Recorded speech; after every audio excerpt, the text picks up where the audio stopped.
Do you guys have any questions? Any thoughts on Jon Stewart coming back to that's the greatest thing ever. Are you kidding me? That's like, it's like Jordan is, that's like one of the wild, I remember talking to friends about this. I was like, I wonder if Jon would ever, And it's like, yeah, but you know, Jon was, and he was like gone for so long. And I was like, will Jon Stewart come back? And then when they said it, I was like, of course. And in the election, you know what it's like? It's like, I love Marvel movies. Like, well, not the new ones, but like there was a bunch, no, when they were still like really good. You know what I mean? And this scene feels like, you know that moment where you don't know that a hero is going to jump into another movie? That's what it sort of feels like. It's sort of like Thor's hammer, you know, in that scene when they're all like fighting, what's his name again? Ring guy. Thanos, thank you. Yeah, Thanos. You know, and you know that scene with the hammer, that's what it felt like Jon coming back. And he's smart to do once a week. Jon and I always spoke about this. And like the hardest thing about doing The Daily Show is the fact that it's daily. It really is. It's the hardest thing about it.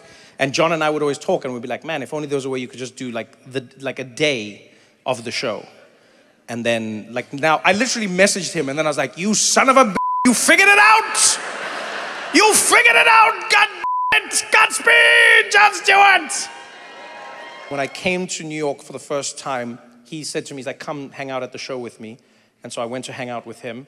And we had so much fun just bantering. I wasn't supposed to be on the show, by the way. We had so much fun bantering that Jon was like, come on the show.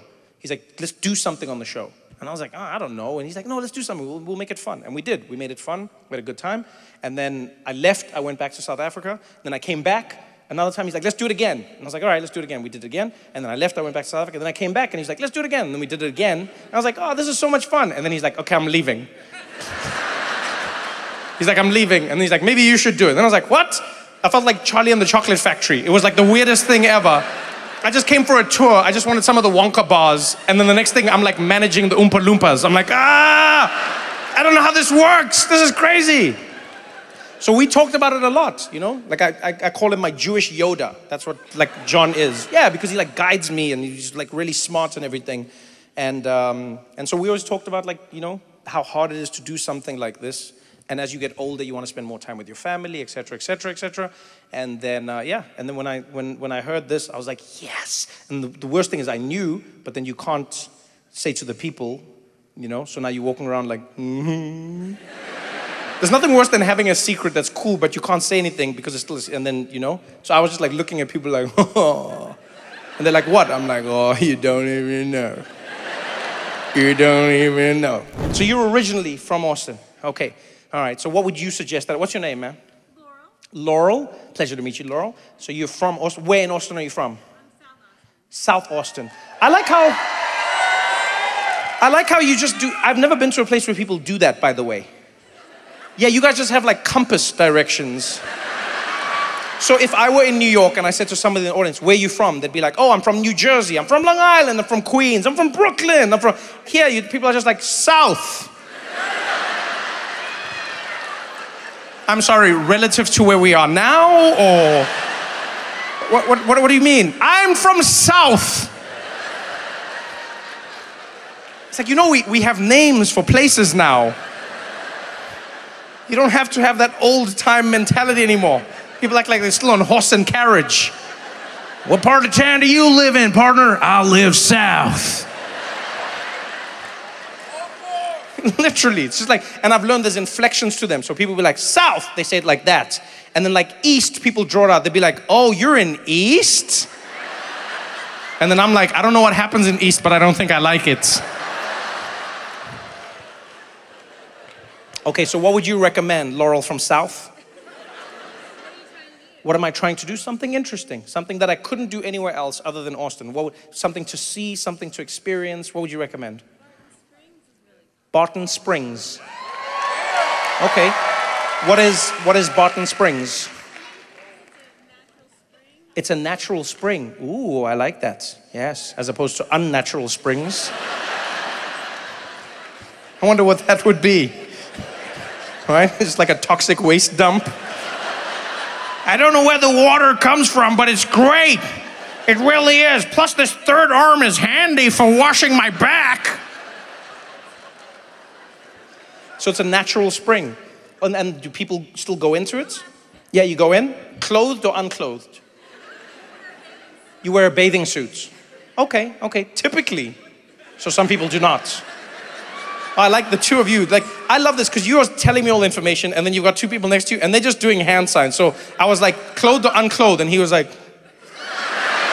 and then I was like, do they do this? And then she was like,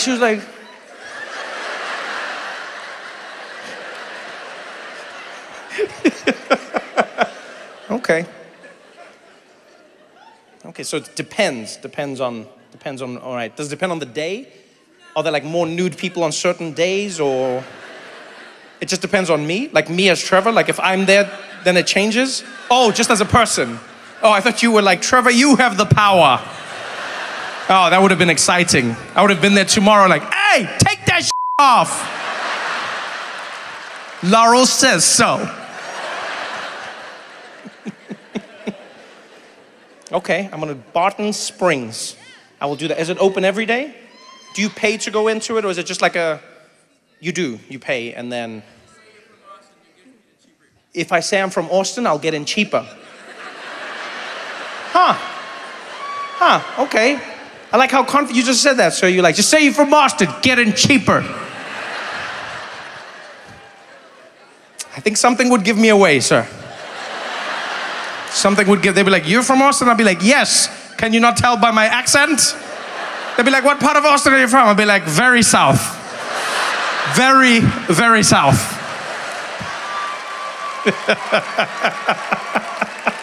Oh, that's fun. I like that suggestion, Laurel. All right. So you're originally from here. Who's this gentleman next to you? This is my boyfriend, Benjamin. This is your boyfriend, Benjamin. Hey, how you doing, boyfriend, Benjamin? You doing good? Yeah, yeah. How long have you two been together? About 9 years. Ooh, I like that. You still got like that cozy thing. You've got your bodies mirroring each other. You both got your legs at the same angle, smiling, having fun. Oh, this is good. This is good. Where are you from originally, Benjamin? Kingsville, Texas. Kingsville, Texas. Oh, you got a fan. One fan.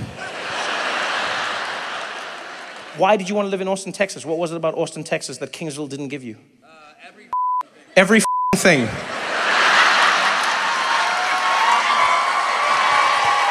The way he said that was amazing. He's like, everything.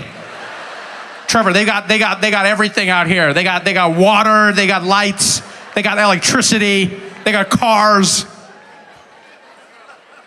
Okay, well, good for you. Good for you. Congratulations. When's your anniversary coming up? It's 9 years. When does it become 10? Wait, why are you choosing it? That was fascinating. I said, when does it come? You were both like,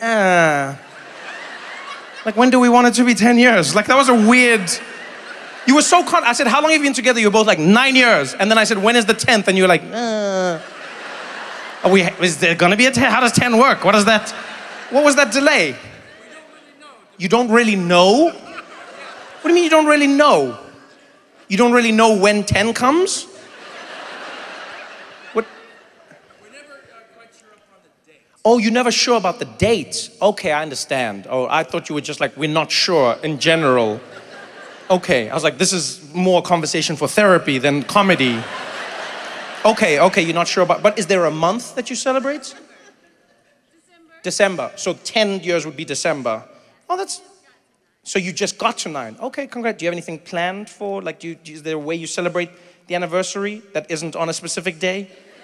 I mean, that is a lot of fun, because, like, you can never forget it. That is cool. Like, any day in December, you can just turn around and be like, happy anniversary. That's a pretty cool way to do it, actually, you know? You've got 31 days, Benjamin. 31 days. That's a good, like, hit rate. You know what I mean? And there's days that remind you as well. Like when you see Santa, you're like, oh shit, Laurel. Hey, honey. Next one's gonna be butt stuff. Next one's gonna be? Next one's gonna be butt stuff. Butt stuff?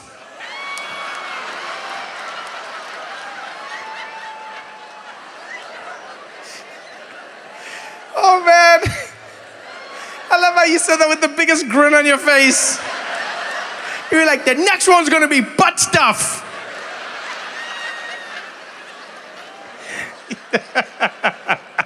Butt stuff. Oh, that's cool, Benjamin. I like how excited you are for that, Benjamin. You really are. So Laurel's just gonna be there butt stuffing you. You'll be like,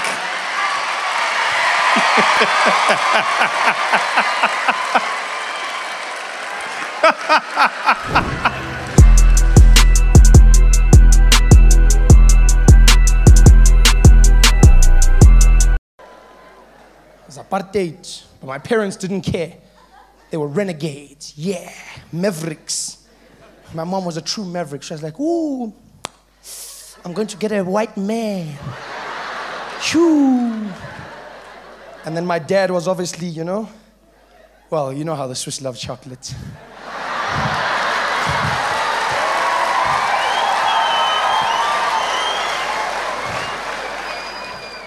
So, you know, they got together, they did the deed. My mom gave birth to me, but then I couldn't live with the family as a parental unit together. Had to go back to the townships with my mom. She couldn't say that the father of her child was in fact a white man, because obviously, you know, in the townships there were them bimpies. The snitches, hated them.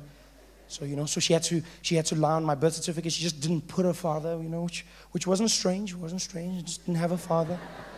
You know? Like, I mean, it's not like I was the only black kid in the township going, I don't know who he is. You know? It wasn't strange at all. But she didn't say anything to anybody. So everybody just drew their own conclusions, you know, everyone in the townships, which is not such a great idea, because when people's imaginations are let loose, you'll be surprised at what they come up with. Because people did not put one and one together with me. In fact, when I came home, people in the township, in fact, assumed that I was an albino. Oh, you laugh, but it wasn't funny. I was even told when my mom brought me home, at least my family loved me, you know, walked me into the house, there I was, little baby wrapped in a blanket. My grandmother came and she was, ow, you shame. Ow. Ooh, tit, you. Little Alpi. No, faghi umbrella, cosa c'è? Faghi umbrella. Faghi umbrella. Yeah, ne? But my family treated me very normal, they really did. It was the people around me that were different. In Orlando East, you know, there was this whole mystic vibe to me all of a sudden. People started speaking. Most people got over it. People that were really interested in me, though, were the other albinos. Yeah, because they keep like a log of everyone that comes in. Boss, 2 more, okay. Because generally in the township, there's only like 1 albino for every phase, you know? Oh, lo, I say phase 2. Yeah, ngiyamazi.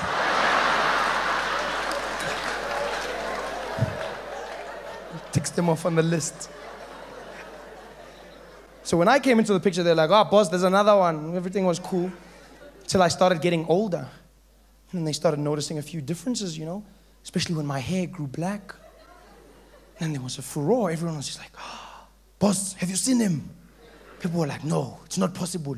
Started following me around. When my mom would walk with me to the taxi rank, they would be there creeping behind us. Check, check, check, check, check, check, check, check, check. I'd always turn around, they'd act natural.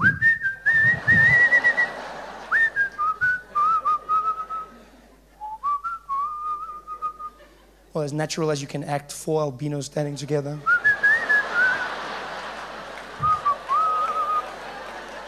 They had their meetings, you know, there they were. Their groups, and they were talking about it. No, before anything else, gents, have you heard? Have you heard? There's one of us, but he's different. What do you mean? He's different. He's got a skin light, just like us, but his head grows black. And he has no problems with the sun. He can walk anytime he pleases. Anytime. He's the one. The day walker.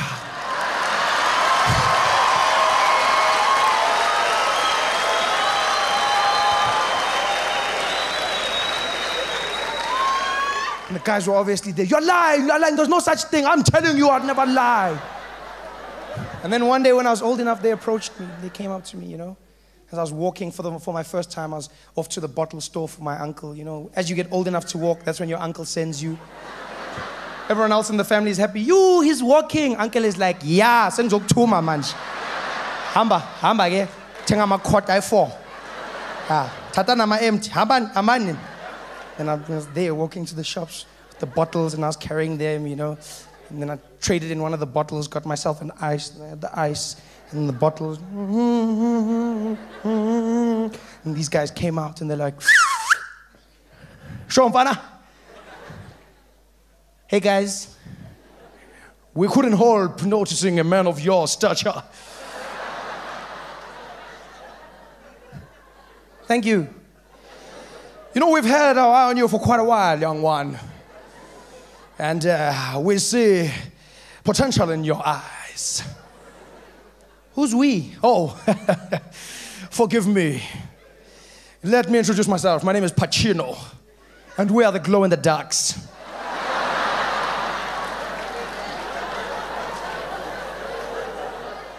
And I'm gonna tell you now, boy, I see a bright future in you.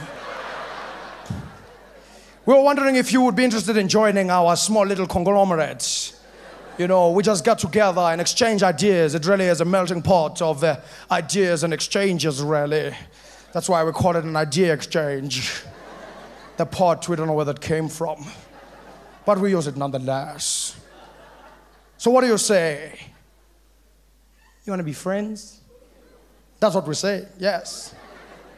I want to be friends. Great! That's wonderful news. You hear that, boys? He's going to be one of us. I can see it now, young one. In a few years' time, moving up the ranks within our organization until ending up at the upper echelon of management. Oh, count me in. And I joined the crew, and I was one of them. Had my sporty, my not guilty outfit. We used to walk around together. It was cool. The only thing that bugged me was the hours. They always like rolled in, just like weird hours, you know. Always had to meet before dawn, you know. Never hung out at midday. Oh, no. No, you know, hang out at dusk, sun's going down. There they are outside the house. You know, oh, that's me, and I'd come outside, and then we'd go hang out under the big willow tree. It was cool. If we were hanging out in the day, that's the best place to be because there's so much shade, and we chill there. And I mean, I changed a lot of things for the guys because they used to play cricket a lot. Cricket was a great sport, you know. Only problem is if somebody hit a 4 or 6 and the game was over, just, who's gonna fetch it now? Yabon, kawathile, yaphapha, ngitshilile block.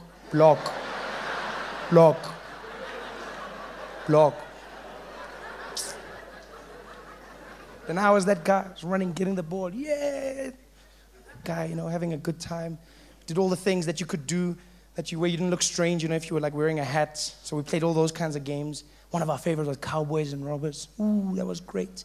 Who were those guys? Yeah. Wandering around, you know, playing the games. I was always the steering. Which was the starring, in case you're wondering. So I was the steering there. I'd always play Clint Eastwood. My favorite line of dialogue. Choo-wee-wee-oo. Womp, womp, womp. Choo-wee-wee-oo. Womp, womp, womp. Even had the accents going. Didn't know what I was saying, though. How you ain't showing them going on, man? And I couldn't help noticing, you understand, in my town. Town ain't big enough on the boat, no. And it was so cool because half of our friends were Xhosa, you know, so they made great sound effects, especially for the horses. Were like...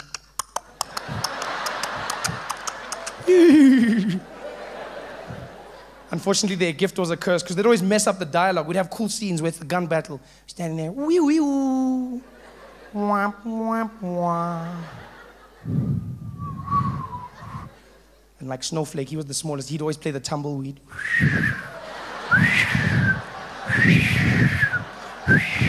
Oh, yeah, shy and bad. Wee wee woo. And I'd shoot Pacino.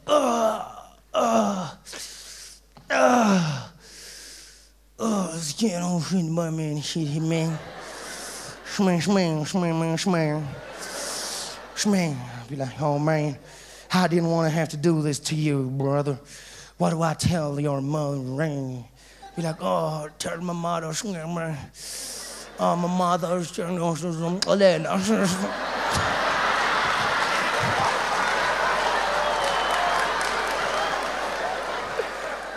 Oh, man.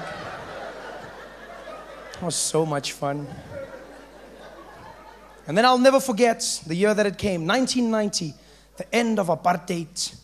F.W. de Klerk came out and he was like, No more. Very bad. Sorry. See you on Tuesday. Everyone in the streets lost their minds. People were cheering, yeah! My family was no different. They had a huge party for me. My mom put up a banner in our small little kitchen there. Trevor's coming out party. Everyone was having great. There was cake. There was juice for all. My uncle came in, drunk out of his mind. Just refused to wear a shirt, walking in topless. There he was. What's happening here? Hey. What's happening? I was like, Uncle Velile, it's my coming out party. And he was like, yeah? You were gay? I said, no, Malume, I was an albino. And he's like, you were a gay albino? Yo, you strong, huh? No, Malume, I'm colored now. I wasn't, leave it. We had the cake and we had a good time together.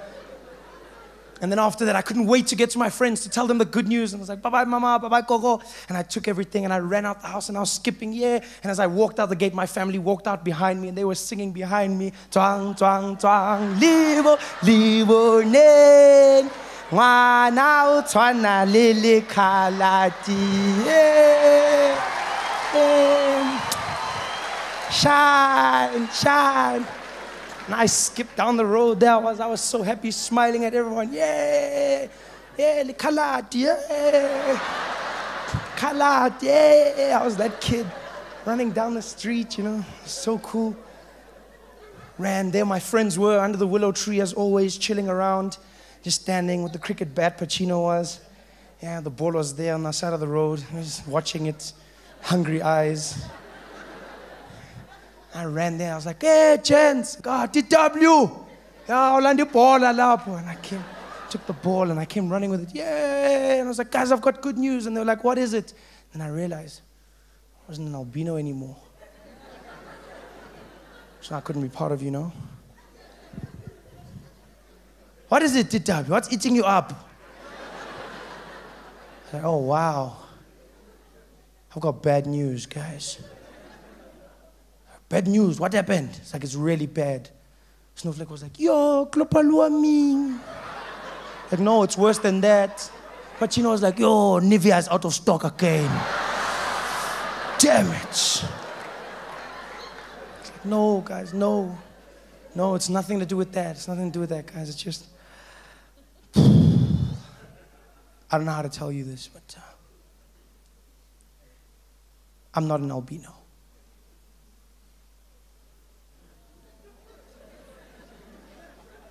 What did you say? I'm not an albino. They're like, we knew it. We knew it. I was like, you knew? Of course we knew. We knew, TW, we knew. We're all not albinos. We're people. Viva TW, viva! Hey, hey, hey, hey, hey, hey. Hey guys, thanks for watching.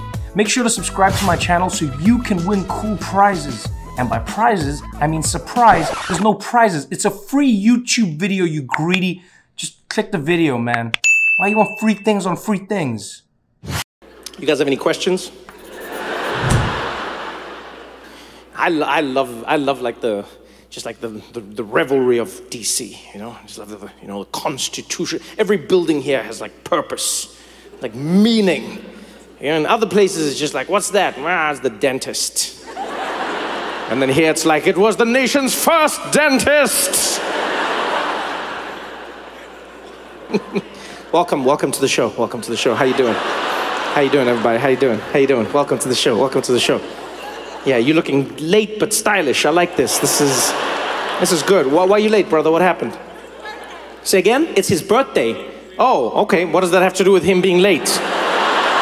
But I love how you said that so confident. I said, why are you late? And she was like, it's his birthday! Like he's been saying that to you all day. Every time you ask him something, you're like, baby, why are you taking so long? It's my birthday! You made it seem like there was cause and effect to the situation.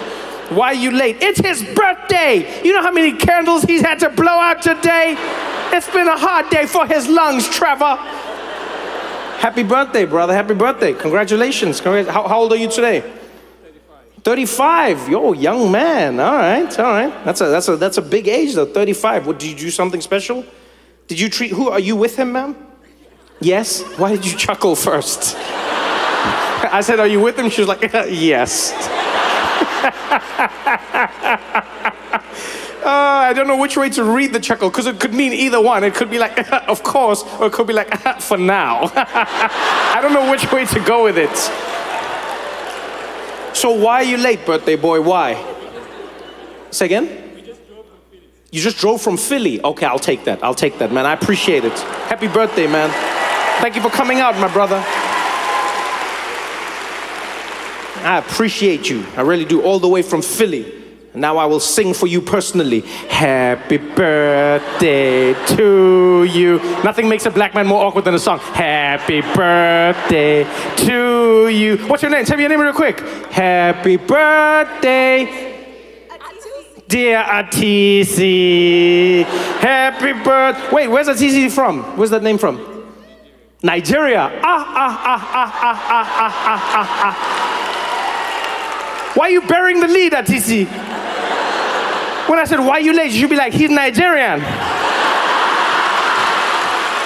In fact, the fact that he's here in the first hour means we're Ali. I cannot believe that. How are you burying the lead like that, Atisi? No, 35 years old. Can you believe it? You have made it. Man, we're out here singing like a boring birthday song to you. You're from Nigeria. If I knew you were from Nigeria, I wouldn't have sang that. I would have sang like a Burna Boy version of it. You know what I mean? Happy birthday, birthday, happy birthday, yeah. You should answer that. Answer it. Who is it? Who? No, who is it? Who's calling? Oh, it's an alarm? Wait, you waking up now? What life do you live? What is it an alarm for? Say again? You work in construction. Okay, wait, so is someone gonna fall? What's happening right now? What's the alarm for then if you work? Now it's even more profound. So what is the alarm? Something you have to do for work. Okay, you can do it, I won't be offended. We'll wait, do it. It would be weird if like you don't do a construction thing because of me, and then like a week later we're reading in the newspaper, then like building falls down because someone didn't do the construction thing they were doing. Sources say she was at a comedy show and was afraid to, is it like it's some, if it has an alarm, clearly it's like, it's important. What is the thing you're supposed to do? You'll tell me in private? What type of construction is this, girl? Tell me in private, do we need hard hats? You guys have any questions? How much money do you make per show? How much money do I make per show? All right, I'm gonna answer the question, but I first need to know, like, who did you come with? Who are you with? Are you with that gentleman? Yes. Are you his father, sir? And then are you the mom? Okay, you are confirming you are the parents. Okay, because I don't know, that seemed like a setup right there. Okay, do me a favor, what's your name, young man? Xavier, do me a favor, Xavier. Stand up on your chair, ask your dad to balance you. Stand up on your chair and face everyone and tell me this doesn't look like someone was about to be like, are you my father?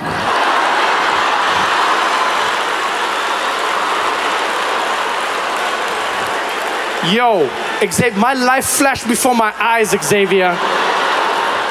My life flashed before my eyes. I was like, wow. I didn't think it would happen like this. Damn, Xavier. But I answer you the same way I answer my little brother, because when I tell him like actual amounts, then he doesn't treat money with respect. So it's a like, what do you need to buy in your life, Xavier? V-Bucks. A what? V-Bucks in Fortnite? Yeah. Oh, yeah. So I have enough to buy like a lot of skins. Yeah, I can buy like a lot of skins, Xavier. Yeah. Like I can emote for days. I'm in there, Xavier. Wow, that I'm not even joking. You guys, you don't understand what I'm looking at right now. There is a little me with an afro sitting in the second row. Oh, you're just like, oh boy. I was like, oh, you shouldn't take questions, Trevor. Is this how it's gonna turn? Well, just like, what do I do?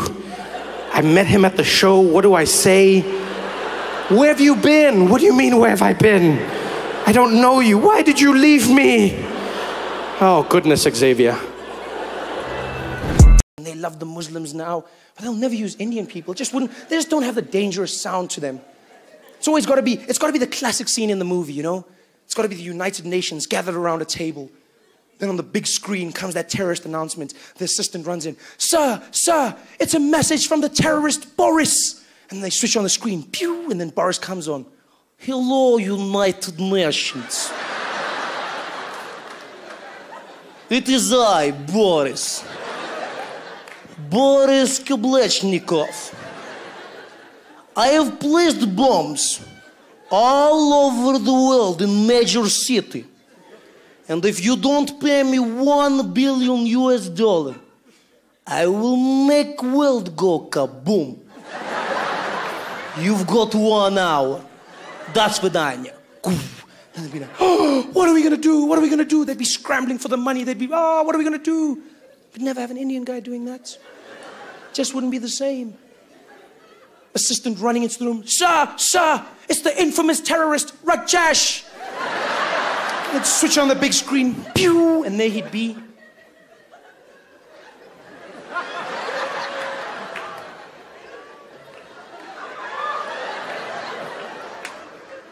Is it on?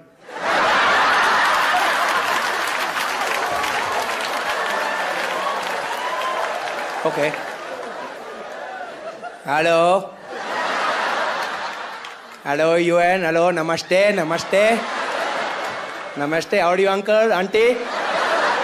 Pleasure. My name is Rajesh, and I have placed bombs strategically all over the world. Now, if y'all don't pay me $1 billion US, I will proceed to make the entire world go kaboom. They'll be like, but Rajesh, we don't have money, Rajesh, we don't have money, it's the credit crunch. Okay, how much you got then?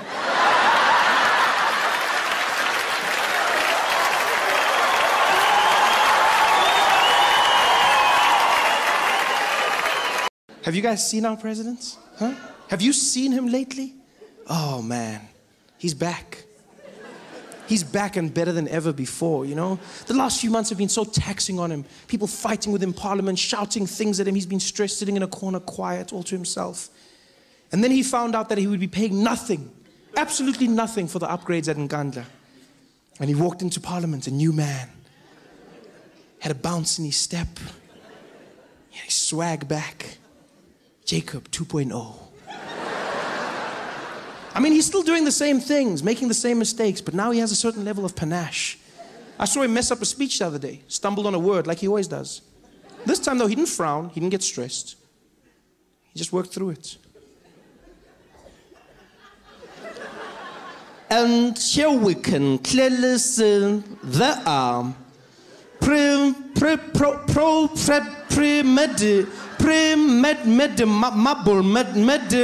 red marble.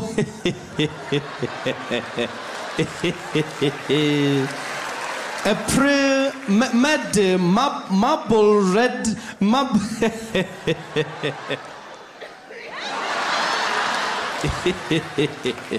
A premeditated. Just came back and he handled it. I love how he just stepped away and did the cutest little, I don't even know what he was doing there. He just does like a little, almost like he's just moving his brain to the other side of his head. Like he knows when it's in the wrong place, it doesn't, he just shook it up. And he came back in. Even the way he handled the scandal was powerful. We thought for sure that Nkandla would be his downfall, and yet Jacob Zuma took something so serious, he turned it into a joke and threw it back in our faces. Where we are clearly living in a place where there is a poverty of politics, people asking questions, but they don't want answers, questions, more answers.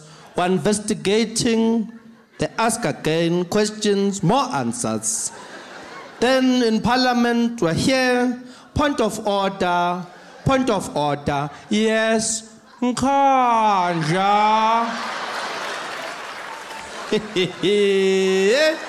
Thixo waseGeorge Koch.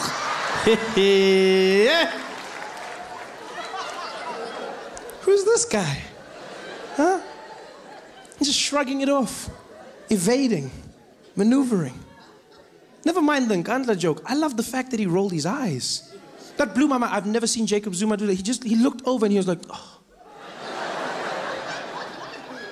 When did Jacob Zuma start rolling his eyes? That's not something he does. Jacob Zuma doesn't roll his eyes, guys. Yeah. In fact, presidents don't roll their eyes. It's not a very presidential thing to do in Parliament, to roll your eyes at the opposition. Even the most defiant rulers in the world don't roll their eyes. When the UN is telling the leader of North Korea to stop making nuclear weapons, you don't see Kim Jong-un going, oh, whatever. You don't roll your eyes. But Jacob Zuma did, and he did it in style. I want to know where he learned it, how he learned it. Has he been doing this for a while? Yeah, because rolling your eyes is part of an attitude. You don't just roll your eyes. If you roll your eyes, you got that sass, you bitchy, you know? Is he doing more than that? Now I see Jacob in a totally different light. Now I'm picturing him hanging out with the rest of the ANC comrades, chatting about these problems. President, they want to know where's the money, Mr. President. Where did the money go? And he's like, I'm in guys. Over and over, they keep asking me. I mean, literally, I'm dying now. Like, can't they get over it? Like, that music guy, get a life already. Just because you hang with white chicks. I mean, please, whatever. Is that what he's doing? And if he is, where did he learn that? Where do you learn to roll your eyes at that age? That's what I want to know. It's not your friends. It's not your colleagues. It's probably your kids. Yeah, you learn bad habits at home. Jacob Zuma probably learned it from one of his children in the house. One of his daughters, maybe. She was going out for a night with her friends, caught her as she was leaving. Hey, Wentombazan, where are you going dressed like that? Dad, I told you, I'm going out with my friends. I'm going to a party. First of all, you are already in a party. Secondly, no daughter of mine will dress like that. Go and change. Oh, Dad, what are you doing? You're killing me. Come on, why are you doing this? I can dress however I want. I'm old enough. Hey, you will do as I say. As long as you are living under my roofs, which I have paid for with other people's monies, you will obey me. Go and change. Dad, come on, why are you doing this? Everyone else dresses like this. All the other kids do it. Are all the other kids my children? You never know. Eh? Don't come in this house with that DA attitude. Go and change now. Whatever.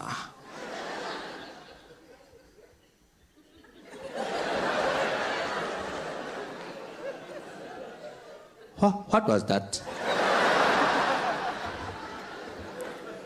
What did you just do? I didn't do anything, Daddy. Don't lie to me. I saw it. You did something with your eyes. It looked like the Undertaker.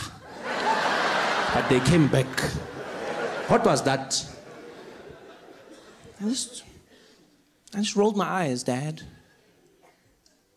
Girl, it made me feel so insignificant. What you did there made me feel like you did not acknowledge the seriousness of this situation. Can you teach me how to do that?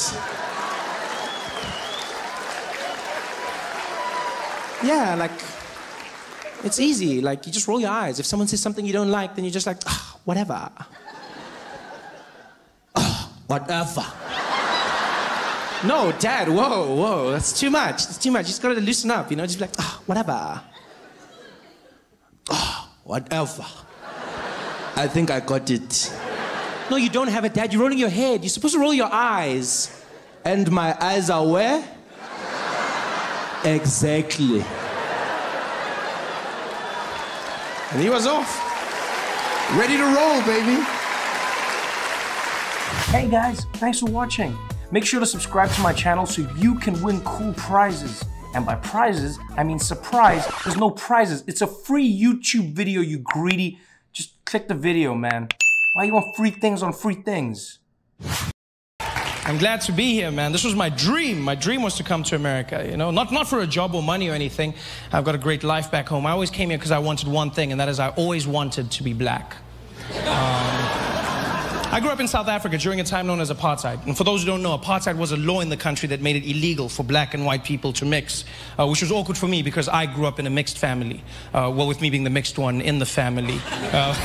My mother's a black woman, South African, and my father's Swiss, from Switzerland. So he was a white man. And well, he still is. It's not like he changed. I say that like through hard work and determination, he became black. No, that did not happen. And sir, you're fine. I see the white guy going, is that part? No, it's not possible. You are fine, sir. He's still very white, very white. And so they got together, my parents, black mom, white dad, which was against the law, but they didn't care. They were mavericks, you know? Yeah, my mom was like, woo, I don't care. I want a white man, woo. And my dad was also, well, you know how the Swiss love chocolate, you know? So he was just, he was in there. And so they got together and they had me, which was illegal. So I was born a crime. Which is something they never thought through, because as a family, we didn't live together normally. Like in the streets, my father had to walk on the other side of the road, and he could just wave at me from far, like a creepy pedophile. So my mom could walk with me, but if the police showed up, she had to let go and act like I wasn't hers every time. Be like, woo! Like, it's not mine, it's not mine. Felt like a bag of weed. And one fateful day, you know, because I was never given a race, I was never called black, never called white, I had the privilege of meeting an American, and he said to me, well, you know, Trevor, it's funny you say that, because if you come out to America, they'll label you as black. I said, really? He said, hell yeah. Everybody's black out there. I was like, well, I want to be black. Yeah.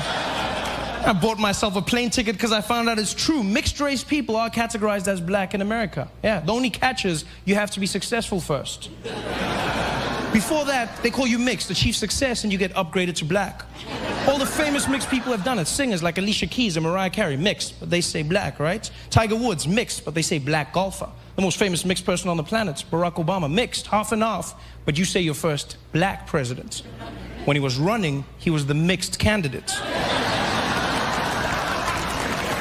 Now it seems obvious. People are like, yeah, he won. Back then, nobody believed he would win. I remember comedians dissing him. They'd come up and be like, how many of y'all seen that mixed race fool run for president? Y'all seen that crazy-ass mixed fool? How some mixed fool gonna come in? Even a black man can't win. This mixed fool thing gonna win. He gonna win. Ain't no mixed fool. I ain't seen no mixed fool coming out here winning in the United States. That mixed fool, that mixed fool. And then he won, and all of a sudden they were like, my. So I see. And I wanted black. So I bought myself a plane ticket. Yeah, 18 hours of flying, that's what I had to sit through. 18 hours of non-stop flying. I didn't sleep a wink. I sat on that plane and I watched every single black American movie and TV show I could find just so I could practice being black.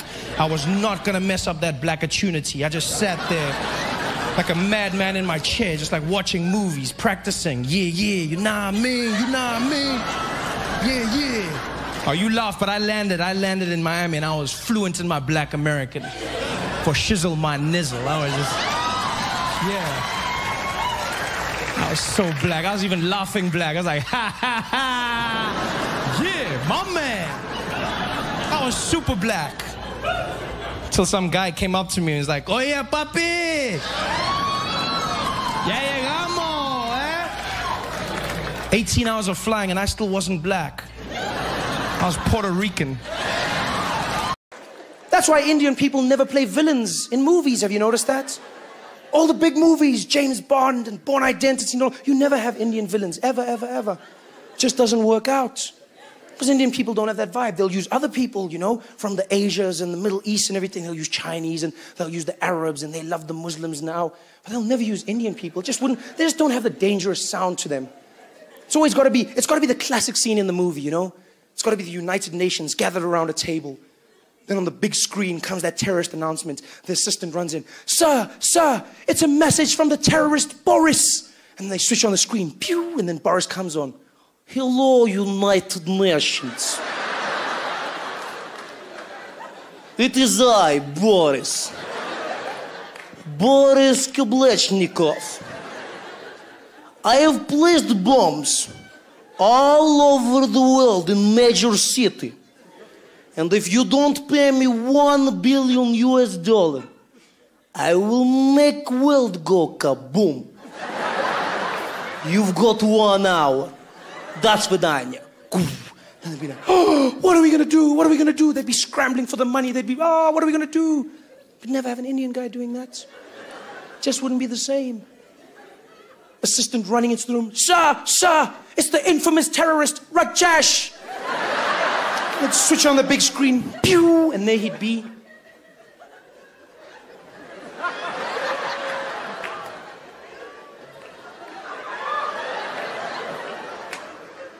Is it on?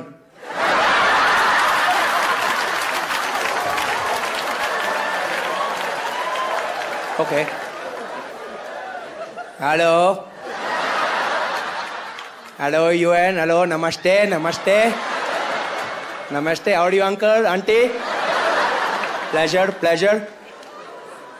My name is Rajesh, and I have placed bombs strategically all over the world. Now, if y'all don't pay me $1 billion US, I will proceed to make the entire world go kaboom. They'd be like, but Rajesh, we don't have money, Rajesh, we don't have money, it's the credit crunch. Okay, how much you got then?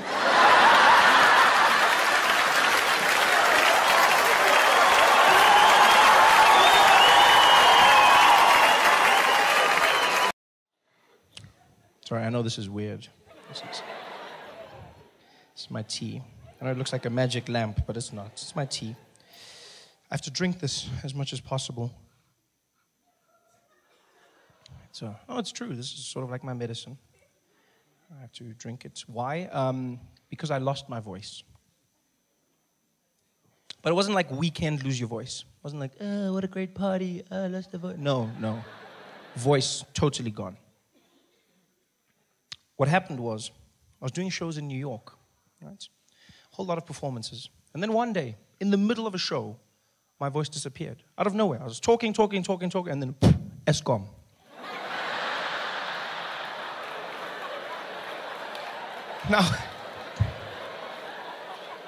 Now, at first I thought, okay, it's just a small thing. It's a small thing. It'll go away. But it didn't. It got worse every day. Every day, my voice got worse and worse.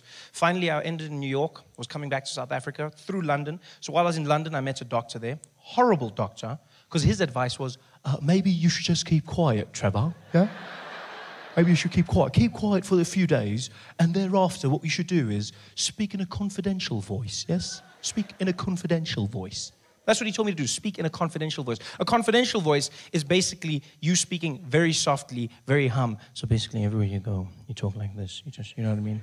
This is what you've got to do. Basically like white people in the office, you just got to find the guys.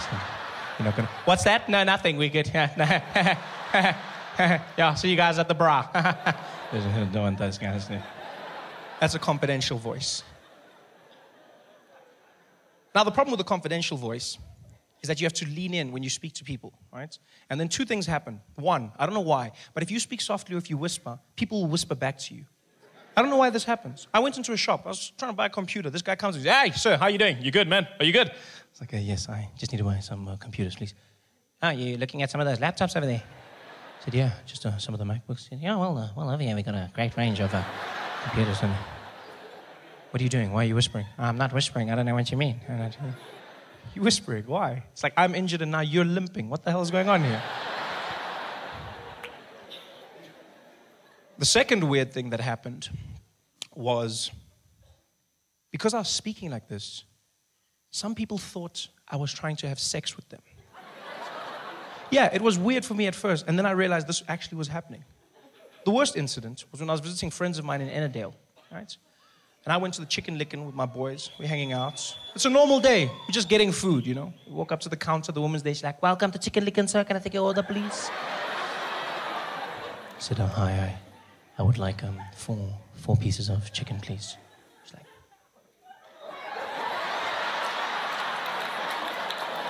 you want some chicken?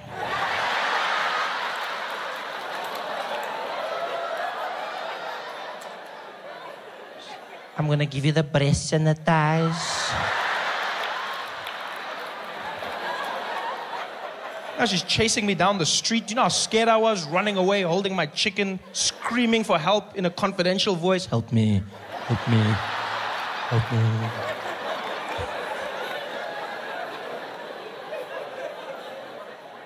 So this clearly didn't help.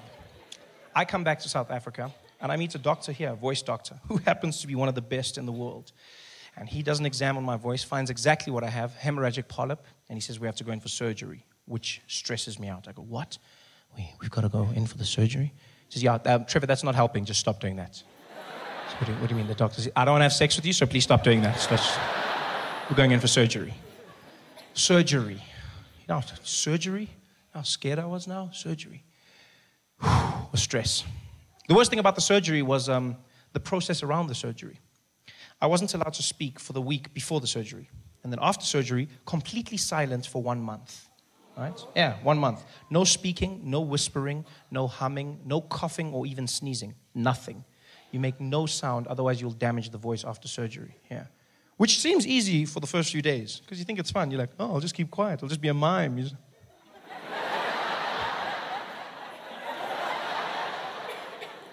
Then it gets boring, and then it gets difficult. Because then you start meeting people that know you and they want to have conversations. Fans in the streets, friendly people, you know. White people were the best to meet, I won't lie. Because white people are just like, they're impatient. I like that, you know. Yeah, white people have no time for anything. I've seen this. White people don't like to wait. They're always in a hurry, always something to do. They just come up to me, they're like, hey, Trevor Noah, right? The comedian. Oh, what, you're not talking? Oh, no voice. All right, cheers, eh? Bye. Gone. Out of my life. No stress. I loved it. I loved it. It's great for me. Not so great for white people, though. That's why they pay so much in traffic fines. Yes. No, it's true. If you guys were just more patient, you wouldn't pay half as much, eh? Yeah. Because black people hardly pay anything. Hardly anything at all. Black people get to the traffic thing. You just relax the situation. That's what you do. You just relax everything. You just get there. You know, guy will come to your window. Baba, I'll go and seat belt. And you're like, seat belt. Yeah, no seat belt. Eish, seat belt. Yeah, let's license one. License.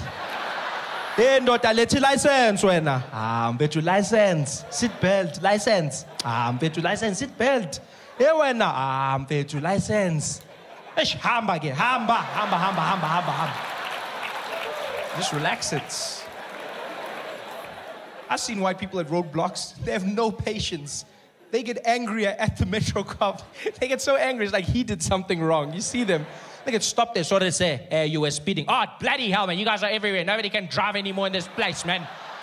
Yes, like you guys, every bush, I don't know if it's a bush or a Metro cop. What the hell is going on here, man? Yes, like you guys, bloody hell. They should start calling you the flora and fauna police, man. What the hell? Guys in the bloody boat. What are you going to do? Are you going to give me a ticket or something? No, I was just saying, yeah, bloody hell. I mean, just give me the bloody ticket. Just give it to, okay, you want the ticket? I'll give you a ticket now. Give you the damn ticket. Yeah, just give me the bloody ticket. Yeah, I'm going to, and your indicator's not working. 1,000. Just bring it down. Just relax. Just be a bit patient. White people have no patience. None. The complete opposite end of the spectrum, and the people I dreaded meeting when I had no voice, was Indians. No. Indians are the worst human beings you will ever meet if you're trying to have short conversations. Because I don't know what it is about Indians, but they're the most inquisitive people you will ever come across in your life. Question after question after question after. It's just like a thing in their culture. They've just got to ask questions. Questions, questions, questions, questions. That's why there's no Indian GPS. You wouldn't get anywhere. You would not get anywhere. You'd be fighting with your car. Take me to Woolworths, please. Why you want to go to Woolworths here, boss? Just take me to Woolworths, damn it. Questions and questions. I met a group of Indian guys one day. It was a Saturday morning. These guys see me. They're very cool, you know. The guy's like, hey, Trevor Noah. Trevor Noah. Hey, what kind, brah? How you doing, man? Check this out, Fazil. Hey, Fazil, you know this, brah? Yeah, the comedian there. Hey, this, we got all your DVDs there, Trevor. Yeah, we bought them at Fordsburg, man. Hey, man, hey, brah, you tops, man. You tops, brah. Hey, you killing the charos there, man. Killing us there, brah. When you doing another show, man? What, you're not talking now? You lost your voice. What happened? Hey guys, thanks for watching. Make sure to subscribe to my channel so you can win cool prizes. And by prizes, I mean surprise. There's no prizes. It's a free YouTube video, you greedy. Just click the video, man. Why you want free things on free things? Some of you may or may not know, I got a job. This is fantastic for me. Thank you very much. Thank you. Thank you very much. Yeah.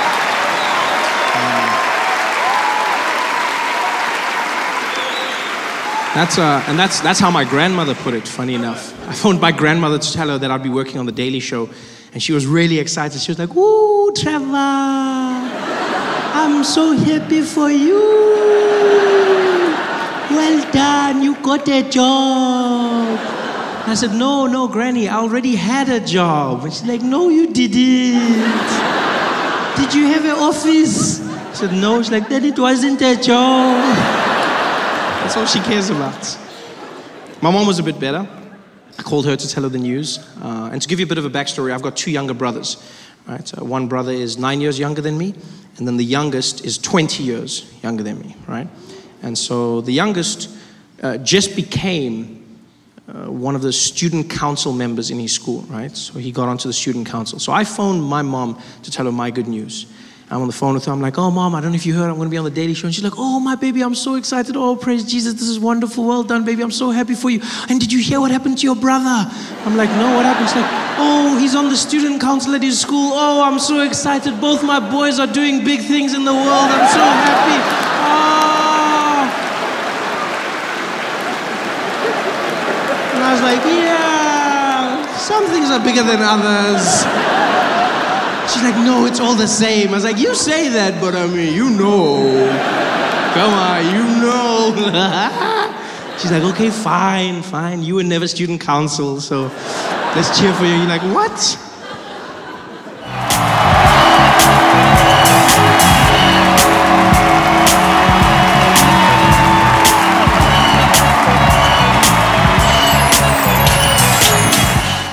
White people have a very different relationship with the police. I was trying to explain this to my friend Dave. You know, when we're hanging out, he's like, "Dude, what is it with black people and police?" I'm like, it's not that black people don't like the police or hate the police. It's just that we have a tumultuous history with the police. One day we're driving on the highway, and the police car pulled up behind us, and I got tense. I just got really tense, and he's like, "Dude, what's going on?" I said, the police are behind us." And he was like, "Yeah, and did you do anything wrong?" I said, "That's not the point."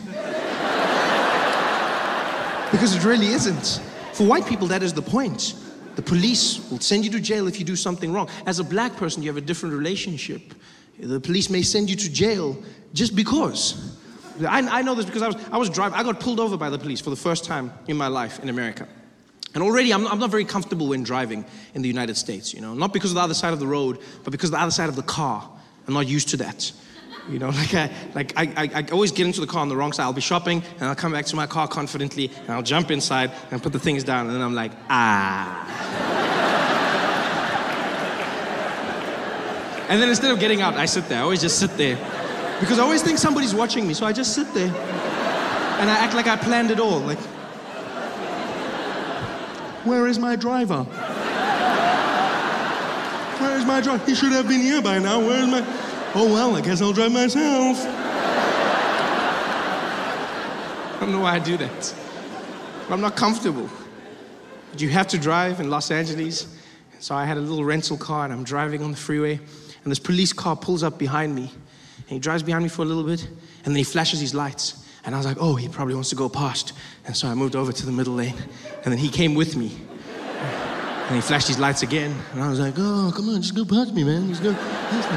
And I went back to the fast lane. He came back with me and he was the flashlight and this time he's like, whoop, whoop, whoop, whoop, whoop. And I was like, yeah, go past. You keep doing with me, go past. Because I didn't think he was stopping me. I thought it was basically the vehicular equivalent of that moment on the sidewalk when you both don't know which way to go. I thought we were doing that with our cars, like, I thought that was happening. And clearly he thought that I was evading him in the most polite manner ever.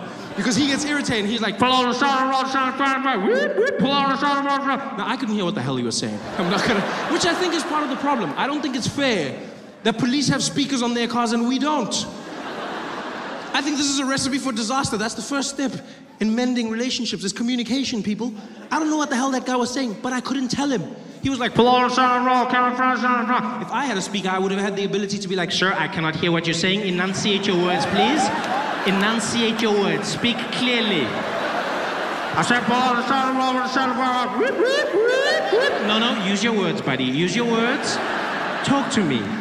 Talk to me, what do you need? Pull over, pull over. I'll be like, okay, I will be pulling over right now, thank you very much. Like, it would be more effective, but I didn't know, so I'm there, and he's like, pull over, I'm like, I don't know what the hell you want to, I'm like, what are you doing? He's like, pull over, and I panicked, and so I stopped. I pulled over right there where I was on the freeway, which apparently you're not supposed to do. I didn't know this, because I just know that police tell me to do something, I do it. So he said, pull over, and then I stopped, and then he was like, don't pull over there. Then I was like, well, you should have been more specific. You can't tell me to pull over, and then tell me to not pull over. You should have said pull over at a time that is more appropriate. You can't just tell. Now I'm panicking. He's like, get back into the road. I'm like, this guy does not know what he wants. I'm going back. Now I'm back in the road, and then he's like, take the next exit. And now we're driving, and now he's guiding me along. It's like I had a really angry GPS. It was the weirdest thing ever. And so like he's driving me like, make a right at the lights, make a right. It's like I chose angry cop on my ways. That's what it felt like. He's like, turn left. Oh no, I said left, turn left. No, recalculating. When it is safe, Mickey.